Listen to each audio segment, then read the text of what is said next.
Heat acceleration. With the greenhouse effect, there is a catastrophic effect as it increases destruction. This means that the effect accelerates the effect itself. Thus, when a river dries up, it accelerates the desertification of the region, and the region accelerates the drying up of other regions, creating a domino effect in area, which is an exponential effect, not an arithmetic effect. Now, in September 2024, we are directly feeling the warming.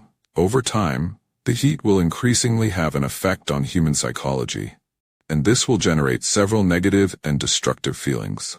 Since man was not a conscious being, because if he were, he would not have allowed the devastation of nature to reach such a point. Human actions will be of destruction and condemnation of other humans, generating chaos and deepening more and more into wars. There are anthropological factors that demonstrate that man tends to take from the weak to satisfy his needs, and this effect has not changed from within man.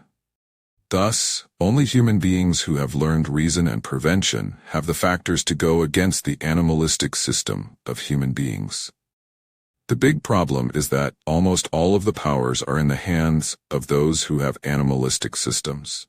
We can see this in wars, in which powers only see solutions through wars, which clearly demonstrates the animalistic system of those who hold power on planet Earth.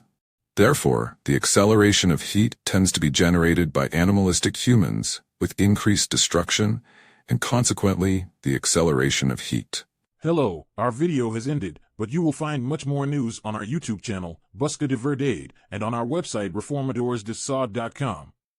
News and videos and texts with various tips on health, historical themes, archaeological, educational, principles and virtues, mathematics and physics, geography and science, methodologies, and much more.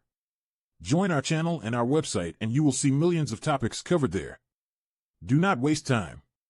Knowledge is power. We wait for you there. Until later.